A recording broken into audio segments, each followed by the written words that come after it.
How to train your dragon నాకు ఎంత ఇష్టం అంటే ఇప్పటివరకు ఒక 40 నుంచి 50 సార్లు చూసి ఉంటాను. నాకు అంత పిచ్చి అన్నట్టు యానిమేటెడ్ సిరీస్. సో దాని మీద వీళ్ళు మళ్ళీ లైవ్ యాక్షన్ మూవీ తీస్తున్నారంటే నాకు పిచ్చి డౌట్లు ఉండే. ముఖ్యంగా ఇప్పటివరకు వచ్చిన ఒక్క లైవ్ యాక్షన్ మూవీ కూడా నాకు ఇప్పటివరకు నచ్చలేదు. మొన్న వచ్చిన లీలో అండ్ స్టిచ్ లో కూడా క్యారెక్టర్స్ అన్ని ఆగమాగం పట్టించేసినాయి. సో దీంట్లో ఒరిజినల్ యానిమేటెడ్ మూవీ డైరెక్టర్ మళ్ళీ డైరెక్ట్ చేస్తున్నాడు అంటే కొద్దిగా హోప్ ఉండే. బట్ యాసిడ్ ని వీళ్ళందరినీ ఆగం పట్టించేస్తున్నారు కదా, అసలు ఎలా ఉంటుందో అని చెప్పేసి చూస్తే ఎలా ఉందంటే మాత్రం సినిమా బాగుంది, చాలా బాగుంది. అంటే ఒక రీమేక్ ని ఎలాంటి అడ్డదిద్దమైన చేంజెస్ చేయకుండా బాగా తీస్తే ఎలా ఉంటుందో ఈ మూవీ అలా ఉందన్నట్టు. ఈ సినిమాలో నాకు విపరీతంగా నచ్చిందంటే మాత్రం CGI. లైవ్ యాక్షన్ కి యానిమేషన్ కి తేడా ఏంటో ఈ మూవీ చాలా గట్టిగా చూపించింది. యానిమేషన్ లో చాలా చేయొచ్చు, లైవ్ యాక్షన్ లో లిమిటేషన్స్ ఉంటాయి. ఒరిజినల్ గా ఉండే మనుషులకి దీనికి తేడా ఉంటది. దాన్ని చాలా బాగా చూపించిన అనిపించింది. దీంట్లో వర్క్ షిట్ ఉందా అంటే ఉంది. దాని వల్ల స్టోరీ ఏమన్నా ఆగమామైందా అంటే లేదు. కొంచెం అనాయన్స్ అనిపించింది, బట్ బాగా అనిపించింది. దీంట్లో వీళ్ళు చేసిన విషయం ఏంటో తెలుసా, scene to scene, dialogue to dialogue, action to action, every single thing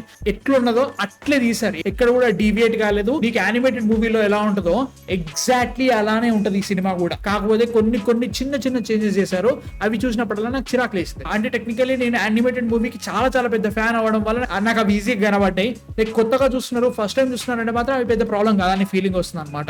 ఎట్లా అంటే ఇప్పుడు యాస్ట్రిడ్ అనే క్యారెక్టర్ ని వాళ్ళు వైట్ నుంచి ఒక రకంగా బ్లాక్ చేశారని చెప్పొచ్చు. ముఖ్యంగా ఎవరైతే ఫ్రెండ్స్ ఉంటారో మనకి రఫ్ నట్, టఫ్ నట్, స్నాట్ లౌట్, ఫిష్ లెగ్స్, వీళ్ళని కొంచెం చేంజెస్ చేశారనమాట. ముఖ్యంగా రఫ్ నట్ అనుకుంటా ఆ అమ్మాయిని అయితే మాత్రం ఏకంగా ఫ్యాట్ గర్ల్ చేసేసారు. అంటే లైక్ వీళ్ళు డిఐ నుడుకాలి కదా, బాడీ పాజిటివిటీ అని షిట్, ఇవన్నీ ఓకే అనిపించచ్చు. కాకపోతే బిగ్గెస్ట్ ప్రాబ్లం ఏంటంటే నాకు హికప్ క్యారెక్టర్ చేసిన అబ్బాయి మాత్రం అంత బాగా సెట్ అయ్యాడా అంటే మాత్రం నాకు డౌట్ వచ్చింది అన్నట్టు. ఎందుకంటే మనకి హికప్ అనేటోడు మన చుట్టూ ఉన్న మనుషుల కంటే చాలా చిన్న కనబడాలి, అందరికంటే వీక్ ఉండాలి. కాకపోతే ఇక్కడ హికప్ ని చూస్తుంటే 6 feet టాల్, మంచి బిల్ట్, మిగతా వాళ్ళందరూ నార్మల్ మనుషుల లెక్కనే ఉంటారు. అట్లాంటప్పుడు నేను వీడు వీకెస్ట్ అని ఎందుకు నమ్మాలి? అది నాకు పెద్ద ప్రాబ్లం అనిపించింది అన్నట్టు. సినిమా స్టార్ట్ అవడమే చాలా పెద్ద యాక్షన్ సీక్వెన్స్ తో స్టార్ట్ అవుతా ఉంటుంది. మనకి ఫస్ట్ మూవీలో కూడా అలానే ఉంటుంది. దాంట్లో మనకి హికప్ అనే క్యారెక్టర్ ఏంటి, టోటల్ బర్క్ అనే ఏరియా ఏంటి, దాంట్లో మనుషులు ఎలా ఉంటారు, వాళ్ళు ఎంత పవర్ఫుల్, డ్రాగన్స్ ప్రాబ్లం ఏంటి, వీటన్నిటి చూపించేటప్పుడు మనకి హికప్ అనేటోడు చాలా వీక్ గా, వీడెందుకు మిగతా వాళ్ళతో కలవలేకపోతున్నాడు అనేది చాలా క్లియర్ గా చూపిస్తారు. ఇక్కడ మన lead character body physique, personality చూస్తుంటే లైక్ వీడు నార్మల్ గానే ఉన్నాడు కదా, వీడిని ఎందుకు వీళ్ళందరూ ఓవర్ యాక్షన్ చేసి నువ్వు పనికిరావు అంటున్నారు అనే ఫీలింగ్ క్రియేట్ చేశారు అన్నట్టు. అది ఒక్కటే నాకు తేడా కొట్టింది. కాకపోతే హికప్ అండ్ టూత్లెస్ మిగతా డ్రాగన్స్ తోటి ఈయన ఇంటరాక్షన్, ఈయన పర్ఫార్మెన్స్ అయితే మాత్రం చాలా బాగుంది. ముఖ్యంగా వేరే మనుషులతో కంపారిజన్ చేసినప్పుడే తేడా వచ్చింది అన్నట్టు. మిగతా అంతా చాలా బాగుంది.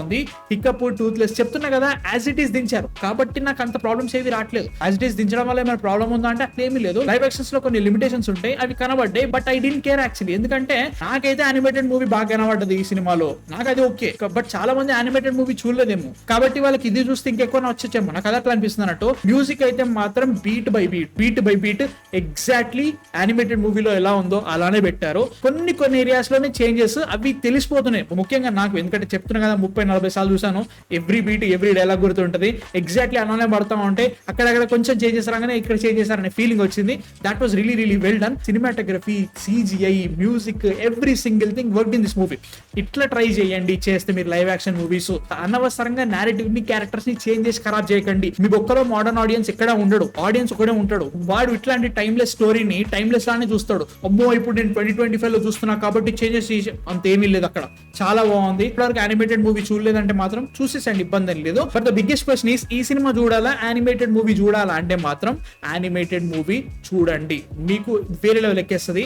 It is the classic man. అసలు ఇది ఏ లెవెల్ స్టోరీ అంటే యానిమేటెడ్ మూవీస్ లోనే one of the finest stories అది. దాన్ని వీళ్ళు లైవ్ యాక్షన్ తీసుకొచ్చి మంచి జాబే చేశారనే ఫీలింగ్ వచ్చింది, అంతకంటే ఇంకేం లేదు. సో నాకైతే నచ్చింది. మీరు చూసారా, చూడాలనుకున్నారా కింద కామెంట్స్ లో చెప్పండి. How to train your dragon ఇప్పుడే వచ్చాను, రానా నాయుడు స్టార్ట్ చేసేయాలి. బాగుంటే హ్యాపీయే, బాగా లేకపోతే చచ్చిపోవాలి. సో మీ థాట్స్ కింద కామెంట్స్ లో చెప్పండి. Please subscribe. మా కాంటెంట్ నచ్చితే మాత్రం నెక్స్ట్ వీడియోతో మళ్ళీ కలుస్తాను. Man fiction signing off.